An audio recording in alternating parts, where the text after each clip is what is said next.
If you find the deal, we fund everything. We have a property right now, we've put $260,000 into it. I have private capital from all our investors and walks of life over the last couple of years, where any property that we have, I do our entire bid out request, I shop it to our investors. They're cash buyers I used to have, right? And I used to buy a bunch of my wholesale deals, and now with this model, I've kind of educated them, and they're like, instead of just parking, $300K into this home, I can just give you $300K amongst 5-6 properties and diversify it, and you do all the work. And it's like, yeah. So now I fund everything. So if you find a deal, you do zero out of your own pocket. It's all my money. And that's why I take on the risk. That's why it's a 25-75 split. But before wholesalers get up in the arms, like, why isn't it 50-50? Dude, it was a dead deal for you. So instead of losing it, get worked in the equity, make me do all the work and make $20,000, $30,000 on something that wouldn't even fit your model.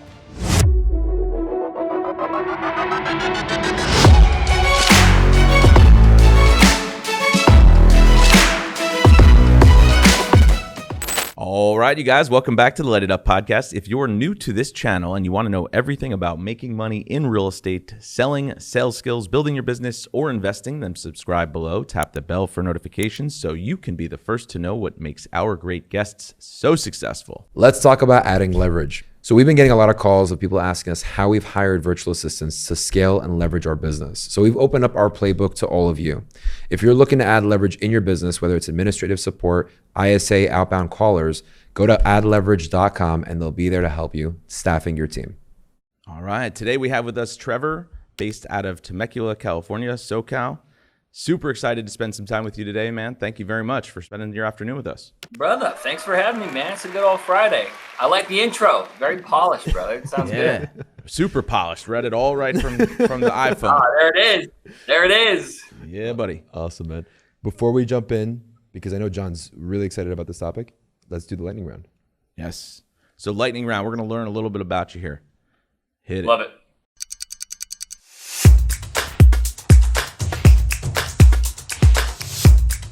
Audio Jungle.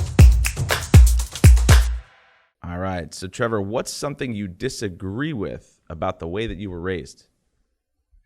I disagree with having to stay in one place. I think if you have, a good foundation and a good family, I think traveling can really actually open up the universal eye. Where have you been recently? Oh man, I just got back from Nashville, spoke at an event over in Nashville. And so anytime I try to go anywhere, I love bringing my family, and it's just been an absolute blast. But we are hunkered down in SoCal, but trust me, I moved a lot with my mom, man. So going around kind of stateside all across the continental US, being able to explore that and taste every different culture was a lot of fun. Yeah, man, that's awesome. What's the best advice you've ever received? Imperfect action is better than perfect non-action. Getting out there and starting and doing the damn thing and failing forward is going to get you a lot further than trying to plan a perfect plan. So that way you can never take that first step. Well said. Love it. Well, I'm going to ask this one. What chance encounter changed your life forever? My wife took a leap. I've never met her before in my entire life. I did Marine Security Guard forces in Africa. She heard of me, I heard of her, and she flew across the world to meet me for the first time. And then on our fourth date, we got married. What? So, Damn. That sounds like something that was KIRO a wild one, man. Yeah.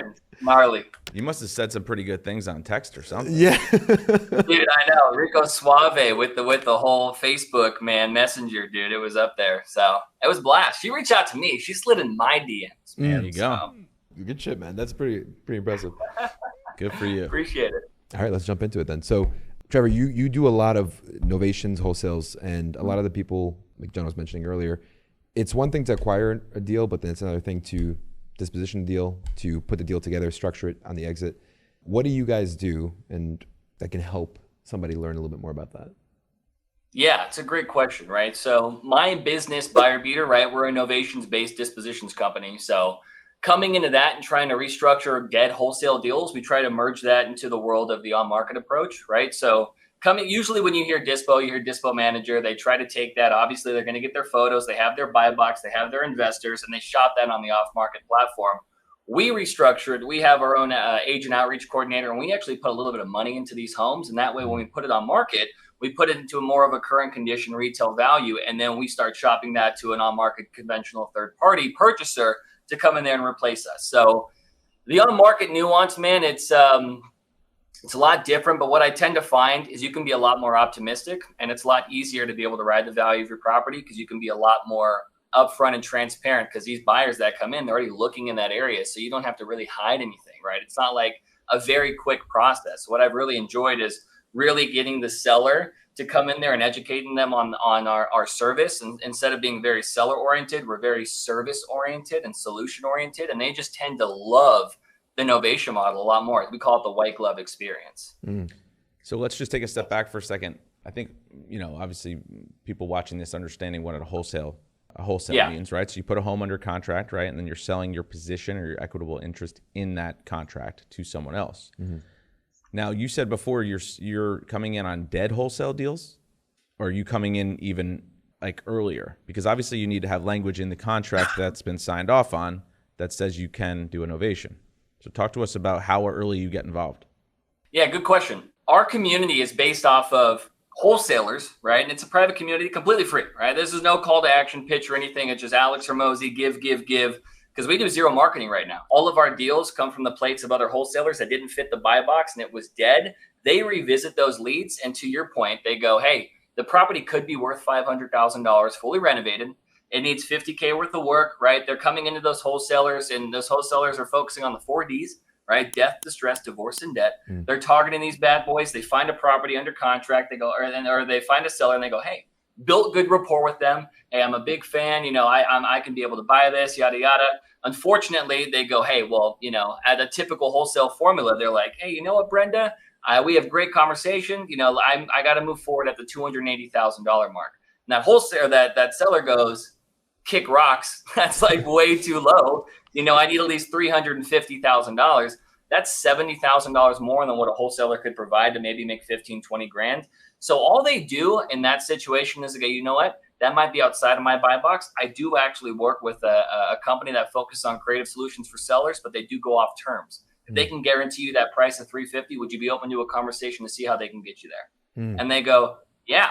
So that warm handoff for wholesalers is just opening the door, and then my acquisitions team takes it over, and then we go over our own contract with the seller. So it's before the wholesaler goes under contract. Yeah, for the most part, right? Because I always say if it's a wholesale, do the wholesale deal. Now, if you're going to lose the wholesale deal, and let's say nobody's really buying it, then you can always revisit it and just say, hey, you know what? This might not be the best fit for me and my team. I've also shopped it around. We might not have to focus on the off-market approach just due to the fact that the numbers aren't making sense, but they would make sense if we can actually come in here, maybe force appreciate your home a little bit and start targeting the on-market audience. Now, I will pay for all the realtor fees and closing costs associated, but if I can get you that $350,000, can I test the open market and see what we can get, right? And so that's another great way to transition them.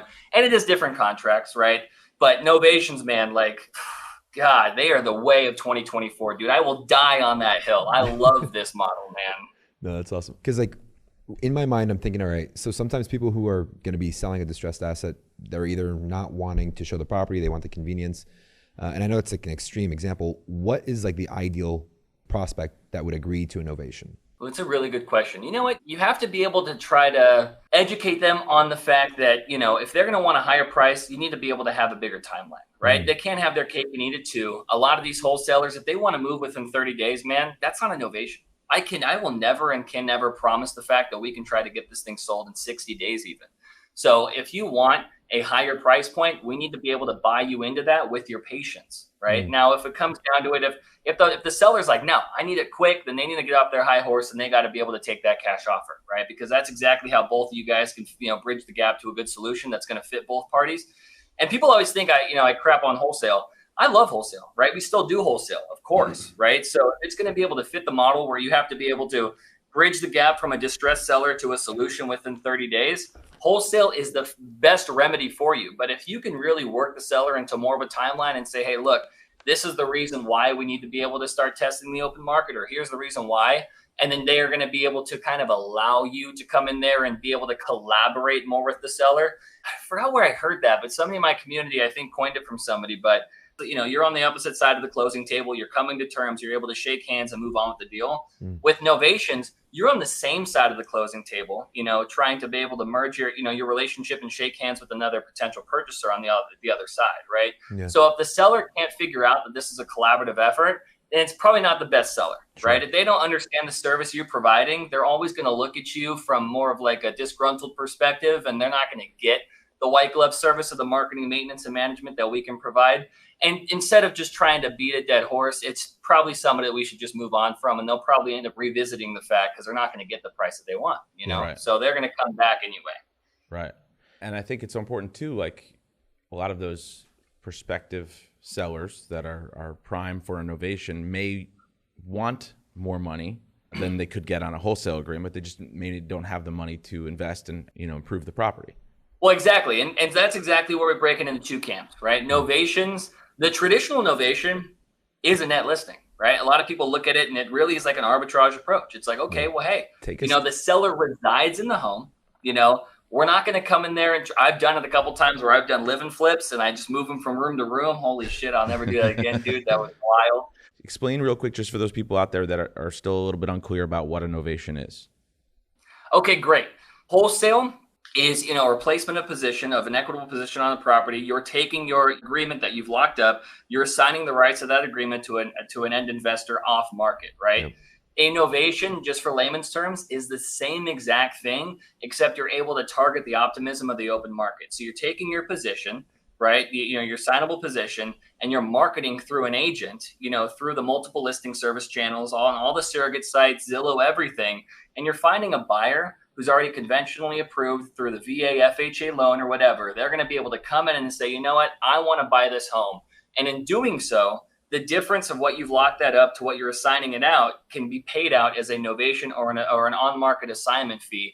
Usually, you know, just like a traditional wholesale, except you're able to test the open market with that. Now, you are responsible through the agent fees and usually the seller closing costs. And so that's exactly why a seller would want to do that. And there's a couple more legalities behind it, but it's just an on-market assignment.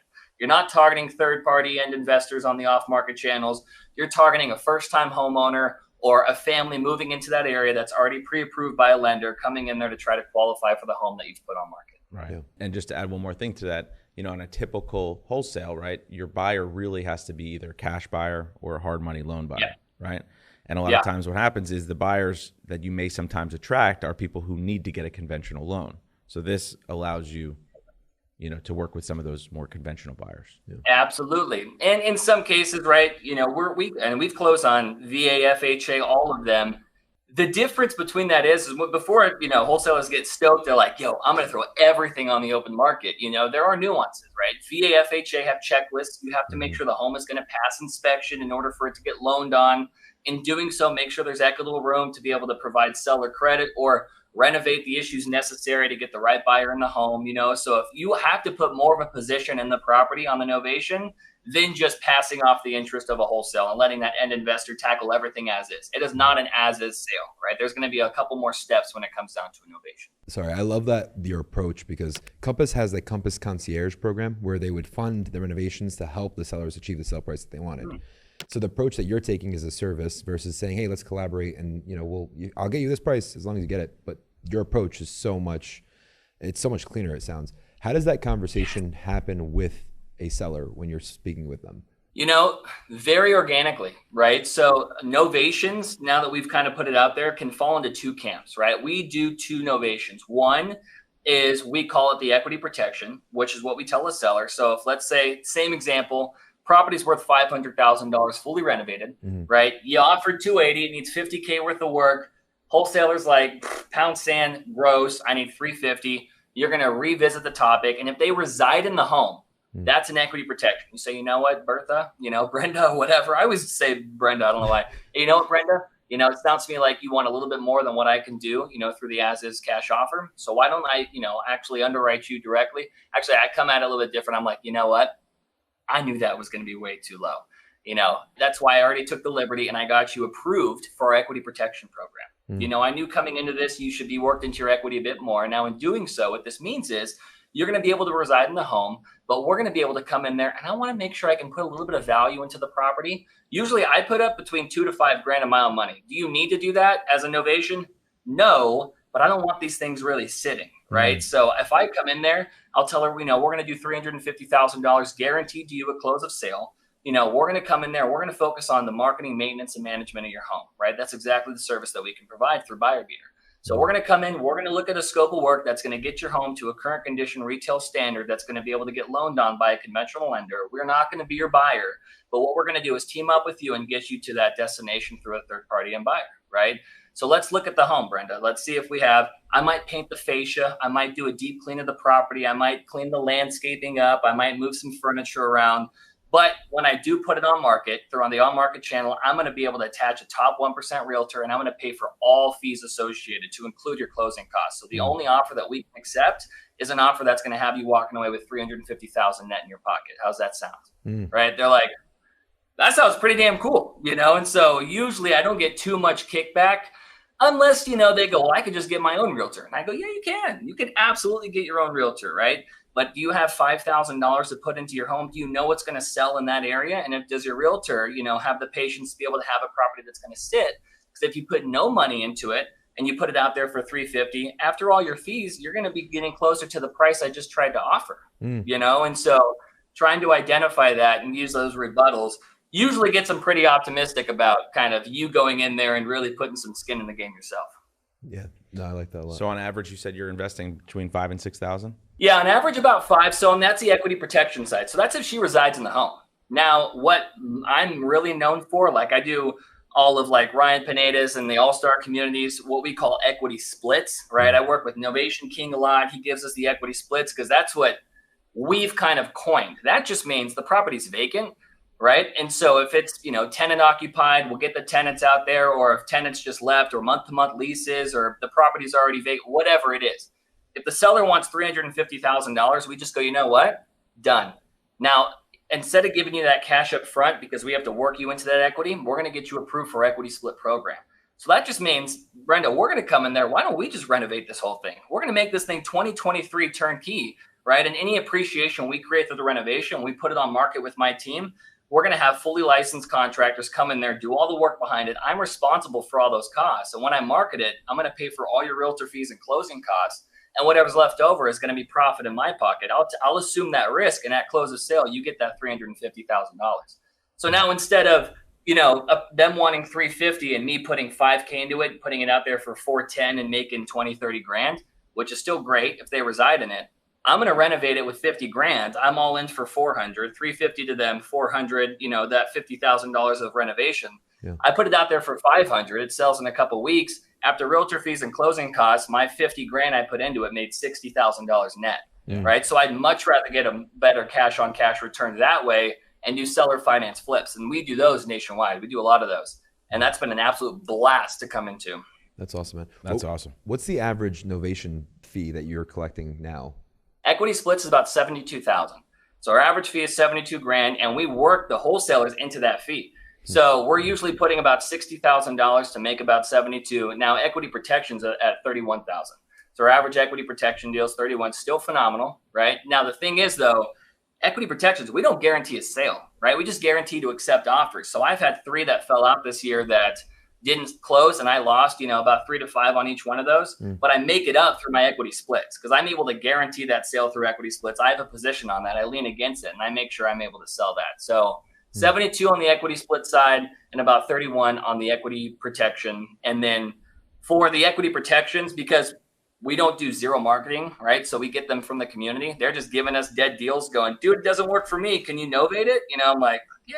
And if we move that and we're going to make $31,000, the wholesaler who brought it gets 50-50 net proceeds. When my team gets paid out and we get the money back, we split that bad boy. So if we're going to make 20 net, you get 10 on your dead deal, right? And then we take 10, right? Now on the equity split, if you give us a deal and we're able to work it and manage it for that 3 to 4 months, at close of sale, you get 25% net proceeds on your dead deal. We take 75% for assuming the liability. And some of these wholesalers, dude, they're giving us like 3 a month, like just slaying it, making this money. I'm like, damn, it's dope, That's awesome, but it's different. It's real. It is really cool, man. In your world, when you get a deal, your first goal is just like, hey, let me just try to wholesale this, right? Would you say that? And then if that doesn't work, you're going to go with the equity split because you can make more. And if that doesn't work, then you'll do the equity protection? Yeah, if it's vacant or tenants willing to relocate, I'll do that. We've had a couple where, if it's a homeowner, man, and they're older, I'm not going to try to pack all their stuff up and move to renovate it unless they like really need the money, or they already have a home, like it's contingent, they're like moving, right? And they don't know what to do with this house, then that's fine. But if it's occupied, it doesn't matter if I can make $200,000 more. I usually just equity protection it, right? If they live in the home, it's so much of an easier value add. But if it's vacant, or I could get it vacant through the team, I'll have my project manager check it out, my agent outreach coordinator. And if they say, hey, this thing could be vacant in a week or 2 weeks, we equity split it all day. When in doubt, novate it out. I don't know if that's a saying, but I just put that on a shirt. No, that's awesome, man. So question now, you said that you basically had to create the equity protection because of like moving them around and it created a hassle. What are some mistakes through the novation process that you learned that you would advise people to be careful of? Yeah, that's a really good question. I would say, protecting your money, right? The biggest thing, we've never had any lawsuits or anything, knock on wood, or issues, because we're so transparent with our sellers, where I see a lot of, people who get into novation still try to operate in the dark because they don't want the homeowner to know how much they're going to make. I'm the exact opposite, right? I see people who lose, arm and leg over the fact that when it sells, these homeowners are going, holy crap, look at all the money that you're making. I had no idea. I didn't get to see the home. Now it's, now it's pretty, yada, yada. I need to be worked into that money. I deserve some of that money, right? And that's just due to lack of, communication. I over communicate, right? So I think when it comes down to you or anybody getting into the novation space, you have to treat it like an HGTV show, right? Like we have our TCs and our team contacting them going, we're knowing that we're doing the kitchen right now. We'll let them know, do you want eggshell white, Brenda, or do you want white dove? Like what? And they get to go in there and pick, and they get to feel like they're a part of the process, and in doing so, they feel like they've transformed this home with you, and they can see all the value that you've added. Well, hey, you know what? This new floor is going to be about $7,000 more, but you really like this floor, so we're going to do it. We're going to do it no matter what, right? But to be able to come into it and feel as if this is a collaborative effort, we've made $200,000 on homes, and they're like, how much did you make? Yeah, because they got exactly what they wanted. Yeah. It was a childhood home of theirs. They've never seen it in that condition before. And then you just get residual business. My uncle, he needs his roof fixed and he wants to move to, freaking New Mexico. Do you novate over there? And it's just so much easier to really get that clientele from, one. I still get Christmas cards from properties I've novated years ago, right? From homeowners. You don't get that on wholesale. You know what I mean? Yeah. So getting into that, it's been an absolute blast to be able to build a business and a brand off that. Yeah. That just goes to I can't tell you how many times I've met with prospective sellers who were saying, this is my childhood home and I would love for you can you just please make sure you don't tear it down? Right. And you guys are now involving them in the process, and or people who are like, somebody's going to come in and just make this a super modern house, and like it needs to keep the charm, and you just sort of keep them involved and keep them in a collaborative process, like you said. It's so true. And then you can't let them in the driver's seat the whole time. You're not going to be able to pick the we're not going to do that.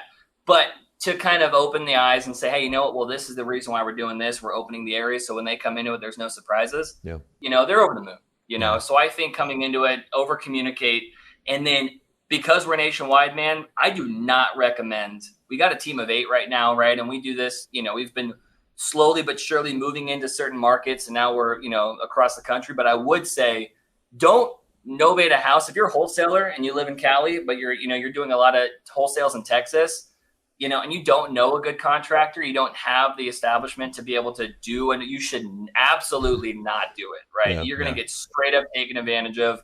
They're going to be like, wait, you're not here? You can't check my work? And I just, unfortunately, you got to assume the worst sometimes, you know what I mean? So I would recommend doing it in your backyard first. Got it. That's good advice. That's good. That's helpful. So now, what's the exact process? Because in my mind, I'm like, just this year alone, there's been a couple of transactions that we've had that the debt amount was a lot larger than what the actual sale price was. Do you do like a title search before you actually go into that position? Yeah, great question. There's a lot more upfront costs, right? We're going to be pulling a full preliminary. We actually pay for an inspection report now. So we go in there, we throw $400 or $500 into the equity splits just in case, because we do not want those surprises, right? We went in on a home, and luckily we did it, and we were ready to move forward. I looked at the file and I was like, wait, where's our prelim? Like, no. Oh, we did a soft pull. And I'm like, nah, dude, you got to hard pull it. So they ended up going back. And this guy, we weren't sending money directly to his account, which is such a red flag, right? He's like, no, don't send it to my account. Send it to my brother. We ended up doing some due diligence behind it. And he had back, child support of like the last 14 years unpaid. Oh, And yeah. so they leaned against his home. And so we would have made like $0. We got it all figured out. But dude, great. I mean, you're completely correct. You're never in first position when you do this, right? Yeah. You're in second position. You are assuming a risk, right? You're going to come in there and provide the service, but you need to do your due diligence. So there's a lot more legality on the upfront side that you got to be able to tackle. But when you do, there's so much more upside to me. You know what I mean? You don't have to do 20% down or interest only payments or get bank backed or none of that. You're just funding the renovation. It could be 20, 30, 40,000, raise some private capital, give them a 15% return and make a bunch of money doing it. You just have to make sure you're doing it on the right homes with the right sellers. And again, just to clarify for other people out there, you're filing a lien because you're doing work and renovations, investing money on a property you don't own yet or will never own. Absolutely. Yeah. Protect yourself to have that lien on the property in case the seller tries to sell it without you or go around you, right? Yeah, we even go one step further. Like we did attorney in facts, which is what main novations, kind of are. You would control the sale, but you can't sign the closing documents. So you can employ a listing agent, you can accept offers and sign and addendums, but you can't. The seller still has to go to the closing table. We, on our equity splits, always have had we exercise the seller to go to the closing table, but we actually position a limited power of attorney to where if you decide to change your mind at close of sale, because we have so much of a position in this property, we even though we've clouded title, we get to make sure that we have a provision in there where if you legally refuse to sell, then we will be able to execute, and sell the property to get our position out. Never had to use it. And actually, I've never even had a seller like get upset. Once you hear that, a lot of people are like, man, you must I would never sign that. It's like, why? We're putting like $100K into this home. We're collaborating with you. We're putting our money where our mouth is. You get to be transformed into your equity. Like, why would you not? And so when you're able to kind of digest it and explain it, we have the rights to sell the home if necessary, but we've never had to utilize the position. But we do have another layer of protection. That's awesome. Let's go into this a little bit deeper. So who's signing the listing agreement with the realtor? Is that you? Yeah. Okay. And for people out there who said, you know what, this is really interesting, I'd love to get involved in this, but I don't have the money to spend on a $50,000 renovation. Are most of you guys doing that through hard money? Are you doing it through private money? Talk to us about that. Another great question, dude. In our private community, right, Buyer Beater, if you find the deal, we fund everything, right? We have a property right now. We've put $260,000 into it. I have private capital from all our investors and walks of life over the last couple of years, where any property that we have, I do our entire bid out request. I shop it to our investors. That's the benefit of the disposition side, right? And they're cash buyers I used to have, right? I used to buy a bunch of my wholesale deals, and now with this model, I've kind of educated them, and they're like, instead of just parking, $300K into this home, I can just give you $300K amongst 5-6 properties and diversify it, and you do all the work. And it's like, yeah. So now I fund everything. So if you find a deal, you do zero out of your own pocket. It's all my money, and that's why I take on the risk. That's why it's a 25-75 split. But before wholesalers get up in the arms, like, why isn't it 50-50? Dude, it was a dead deal for you. You know what I mean? Like, it wasn't going to work, So instead of losing it, get worked in the equity, make me do all the work and make $20,000, $30,000 on something that wouldn't even fit your model. That's how I think about it. The other beauty of this too, and it's probably obvious to some people, but instead of you closing on the property, right, you'll need a down payment for that. You'll need to go through all the hoops of getting the hard money loan or whatever. Or even if you're paying cash, you still need to put all that money out there. You now are not paying, in your situation of doing a novation, you're not paying any holding costs, right? Because during this renovation and while you're under contract, or while you're in agreement, I should say, the seller's still paying taxes, the seller's still paying a mortgage if it exists, utilities, lawn care, all that stuff. Yes. So, dude, you're huge. I mean, that's massive, right? So, I've even had fix and flippers in the community where they're like, hey, let me just close on the home, but I don't want to have to do draw requests with the bank. So you just fund the renovations, and I just want to make this. You can make whatever on top. So we've arbitrage and equity splits, fix and flips, from other people that want to remain in first position. So it's just, that's the beauty of creative, man. You could do whatever the hell you want to do with creative, as long as you're operating within good left and right lateral limits, but that's what's fun. Now, for what, you stated, the monthly holding costs, right? A lot of our equity splits, I actually pay, if I'm going to give them let's say that same deal, $350,000 is what they're going to get at close of sale, right? If it takes 6 months to sell and they go, yeah, but I really like it, but I don't want to pay my mortgage for 6 months on a home I don't occupy.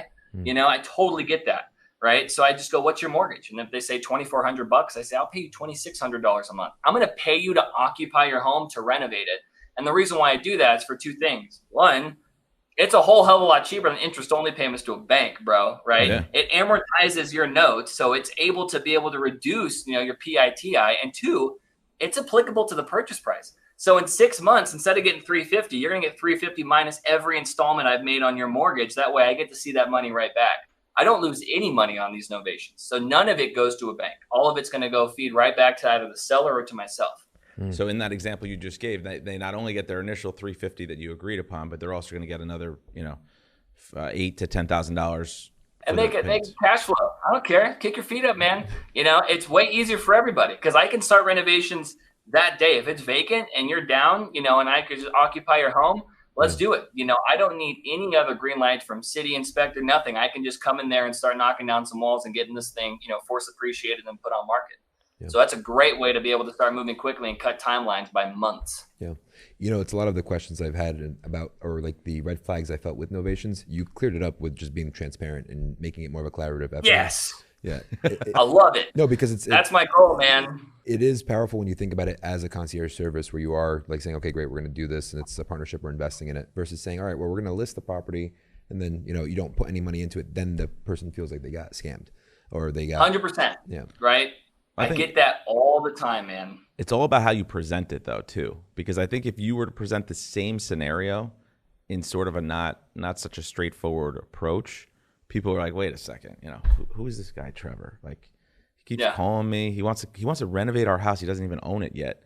And as long as if it's presented in the wrong way, it can sound, it can sound like a scam, dude, or somebody who people butcher the living shit out. Yeah, dude. Yes. If you got a call, and this is why I hate going directly to agents, and I want to be like, hey, because I do a lot of equity splits on market. If an agent has a property sitting for 90 plus days and it needs work and it's vacant, why are we not like novating that? I can go in there, put 30K into it in a week, and let's put it back on market, and you get a better commission, right? So like I can work you into a higher commission and have the seller make more. But when I describe it, I hear the agents. And it's old dog, new tricks. And they go back to the seller, bro. And they're like, yeah, like, it's like a game of telephone. they're not going to buy it. And they'll like, put money into it and flip it or something. And they're going to make all the money, but you get paid at the end. It's like, what are they're like, Mr. Seller, you don't want that, do you? All right, I'll just tell them you don't want that. Exactly, bro. That's so unfortunate, man. And now we have a lot of agents who go to listing agreements or listing appointments, I apologize, just to pitch us because they look at the home and they go, man, if this had like 20K more, it could be worth like 70 grand more. So they go, hey, you know what? I could list this right now, but it's going to sit for 3 months because of the condition. Now, I will say, I do have a company I can partner with. They'll fund the entire renovation. And when they put it on market, they're going to pay for all my fees. And so they just pitch us out. And the seller's like, wait, what? Like I make more. I don't have to pay for you. It's just repetitive business because it's service oriented, right? So when you have people, because I don't want you to memorize what to say. I want you to understand what you're saying because they're going to have rebuttals and questions. And the moment that sellers feel like they're getting vernacular and vocabulary thrown at them and they're like, what the fuck does this mean? They're going to shut down, right? Yeah. You need to make sure that it's very, understandable. And that's hard to do, starting off. That's exactly why we're just a complimentary service to wholesalers. So if it makes sense and it fits the model, you just throw it and you just say, hey, would you be open to terms? And they do all this stuff. And if the seller has questions, you go, that's a great question for them. Like get on the phone with them. And so they know to just pass it off. They don't want to screw it up. So do you have an attorney representing you? Yes, I do. And do they have does the seller oftentimes, I forget how California works. Does the seller usually have an attorney? Sometimes we've had California, usually with like properties closer to the 7 figures are in there. They're going to want their attorney to look at it and our attorneys will talk. But like New York, we have a property closing in a couple of weeks. That's an attorney-based state. So, even coming on them and having that proof of concept, we just take those proof of concept models. And if they want to talk to an attorney, we go, you know what? Talk to our attorney. But here's also projects that we've had in attorney-based states and sign-offs on testimonials from other attorneys. So we have the credibility to give you to show that we've done this before. And usually that tangible proof like allows them to kind of open up, kind of broaden their horizon a bit. Yeah.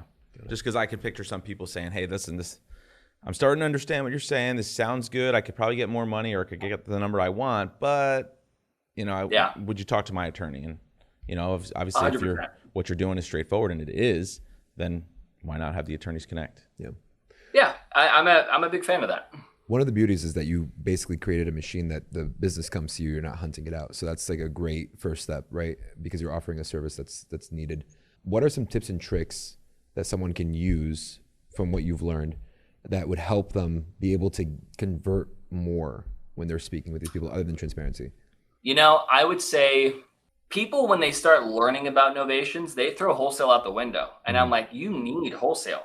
That's the anchor, right? Because if they want to be able to move quickly, I can't move as quickly as wholesale, right? Like you're going to be on it. We're going to ride this ride together, bro. We're strapped in, it's going to be a 3, 4, 5 month timeline. Yeah. So if you stop anchoring that low ball cash offer and go directly to optimism, the seller has more of a higher authority where it could unfold the deal, right? And so I would say for you, always low anchor, that cash offer, try to get there and try to see what pain points they have. And then once they feel like they can move, don't corner them into that cash offer, right? You need to be very solution oriented, right? So to have more tools on that tool belt where they automatically disqualify and they go, oh my God, no, you're just like the rest of them. You're able to, dissect that and say, you know what, I'm not, I focus on creative solutions for sellers. This is one position if you wanted to move quickly on, but I will say, I've already gotten you approved for another model that's going to get you the price that you want. So I think opening up and exploring the option afterwards, that's very like in a way where you've already thought about that being too low and you want them to get worked into more and you don't want to take advantage of them. I think finding that tonality with sellers has really allowed them to trust you again to be able to believe in a process like this. Yeah, got it. And that's the reason why you wouldn't present those options initially, like side by side, because then this would be a no-brainer. So it's like, oh, well, yeah, I figured that would be too low, so I already got you qualified for this. Yeah, I think it might be confusing too if you give them all the options up front. Oh yeah, they're like, what? Because we do wholesale, equity protection, equity split, seller carry, subject to, so we have all these options that we do on the creative play. And yeah, if you tell a seller all that and tell them all the benefits, they're gonna be like, what the shit? Yeah. I have no idea what to do. It's so funny because we were obviously both realtors for years and we still are. But now, at least to me, listing the property on the MLS for you is like option number 10 of what I can provide you. Yeah, dude. I'm like, I could buy it and hold it. I could wholesale it. I could novate it. I could do a sub 2. And then they're like, well, can't you just put it on the MLS for me? I'm like, well, we could if that's really what you want to do. Yeah, I know. It's usually the same with our agent outreach coordinator. He's been in for 20 years. He loves this model and he got bought directly in, but he talks to the agent. It's like, he doesn't even mean to do it, but he's talking them out of the model he's been doing for, the last, 18, 19 years, because he's like, but you can make so much more money doing it like this, but sometimes the sellers are like, no, this is the traditional way. This is how I bought and sold. This is what we're doing. And if that's their box, you got to fit that box. You know what I mean? You got to, some sellers are just like, that's not what they want to do. And so the traditional model, I think, is phenomenal. I had gotten real estate, found good success with wholesale when I was still in the service. My first deal was $6,000. My second deal, I made $150K on a wholesale deal. And I'm like, I'm rich. Like, this is easy. You never could find that same amount, right, via wholesale because it's such a hamster wheel. Yeah. And so I said, you know what? If I can't wholesale it, I'm going to list it. So I got my license thinking I'm going to be the Ryan Serhant of SoCal, and it's tough, and I'm listing all these damn homes that are sitting because of the condition. And I'm like, there's got to be a way to bleed these two. And that's where the equity split model kind of, came into play for me. Thought I invented it, went to one of Pace Morby's meetup. And he was like, no, idiot. Like, that's called Novation. I'm like, oh. It just started riding that wave. You know what I mean? No, but awesome. I definitely get the on-market play, man. It's been years, though, for me for listings. If somebody's watching this and they're like, all right, I want to start getting into Novations, what's an actionable step that they can start taking to get closer to that? Quick plug on that sense, right? I think the only reason why we have our community is to find potential deals. So every Wednesday at 4 p.m. Pacific, I just talk to the community, 60, 70 people that show up on these Zooms, and I just tell you how to find them, right? Like through the on-market approach, through whatever. And so whenever it deems necessary, like you can go out there and have the tools to do so. So I think identifying a good deal and learning how to do that is half the battle, right? So I would say, I'd say join the community, man, and just learn how to initially pitch these bad boys. Because when you get it, it's a lot easier to maneuver, but trying to pitch it, you have to become numb to that no. Because even though it sounds great up here, explaining it is like word vomit sometimes, so that repetition is so crucial with Novations and creative finance. And you said your community is free? Yeah, 100% free. So do you have any coaching, training, or anything, any sort of paid service you provide? I do, right? So if you come into it and you go, because we don't provide our contracts or anything, right? Because we're a collaborative service with you. So if you have a deal, we help move the deal. You find it, we fund it, we acquire it. You just get to sit back and, be on the traffic and collect the check. But if you go, hey, I'm an established, wholesaler or, a fix and flipper, I just need, the documents that you utilize. And I need you to walk my hand on the first 3 deals. Yeah, it's $5,000. I'll come in there. You have access to my entire team. But we guarantee you the full walkthrough of what we have. We give you all of our contracts, all the legality behind it. And so that way you're a little bit more in a mastermind approach because you already have an influx of deals, right? That's usually that full transparency, right? And the thing is, your one deal, we've never had a novation that's less than, on the equity split side, less than $38,000. So it's like, you're going to make your money back in your first deal in a couple months, so coming over there for our time, you're good to go, so you don't get much pushback. Awesome, man. And if anybody wants to reach out to you, collaborate with you, find a way to work with you in the future, what's the best way for them to connect? Heck yeah, dude. Reach out to my, Instagram, at Invest with Trev. That's me right there. And then if you go to buyerbeateruniversity.com, that's how you sign up. It's a completely free portal. You click on in there, you get a whole welcome email, a video of me, our Novation calculator tools, our Zoom schedule, all that fun stuff. And you just jump in and let it, zip it and rip it, man. So that's probably the best 2 ways to go about it. Last question before we end. You said Novation is the way of 2024. How do you plan on scaling it this year? It's going to be more direct to seller, right? We get an insane amount of community submissions, but what I've identified, right? And I'm not shooting myself in the foot with the community because I freaking love them. But because there's so much optimism where they low anchor that cash offer, the first number that they get from a seller, if it fits my calculator, they just jump on that. They're like, you know what, we can definitely do that. So there's still no negotiation up to it because they want to get a deal, right? And they do get deals. But if I can go direct to seller and be able to go, you know what, I can't do that, but I can meet in the middle, it's a lot easier to create more of a dynamic spread because we're able to have that relationship right away with the seller. So we're going to do some direct to seller marketing. Like if we got, 2 cold callers, we're doing a bunch of direct mail right now that we're launching in the second week of January. I think direct mail is phenomenal. And then a lot of agent outreach, right? I do a lot of speeches or talks at like brokerages and stuff to kind of get agents into more of a creative mindset in my area. And so doing that for some on-market listings that are sitting would be another great way to go directly to them. So that's kind of what I'm doing in 2024. I think that's a great idea with the ones that have been on the market for a long time because that's the perfect source for that. As long as you can explain it to the agent and have them be able to explain it to the seller. So a lot of times you probably want to choke that agent and say, like, let me just talk to your seller. Bro. Yes. Did I say choke? And it's so important. When it comes down to the agents, we just had one where it's like, and I know your agents, bro, I totally get it. But some agents, man, like we say that we have fiduciary to the seller, but a lot of agents right now, they have fiduciary to the pocket, So you have to explain to them how it's going to benefit them because now they're going to not only list a turnkey home, it's going to benefit their listing portfolio. They're going to attract the clients that they want. They're going to get worked into more appreciation on the home. So they're going to get a higher commission. The commission is going to be guaranteed, which means that if we're able to raise the roof on that, we can work your seller into the equity and I'm going to pay for everything, right? So if you talk about how they're going to make more money and the benefits of them, then they usually follow up with like, this sounds great, and then they're like, wait, what's in it for my seller? I go, there we go. And then I explain it to about the seller, our team explains it to the seller. Then they're usually on board. Now it just comes down to the, the educational piece. Like that's the telephone that you were talking about, dude. It's like, no, let's just get on the phone together, right? Let me show you properties I'm currently doing, stuff I've done in the past, and let me talk to the seller and build that relationship.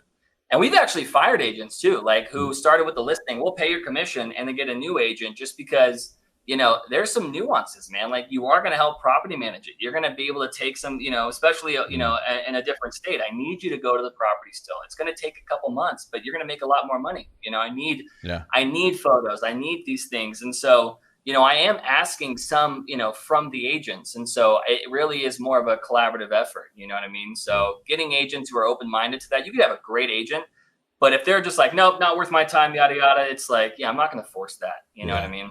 But the people who do it, they get hooked on it after that probably. And they're like, oh, this was easy. They love it, dude. Yeah. They get submissions. I'm like, it's the coolest thing actually to be able to see that is, them expanding their horizon.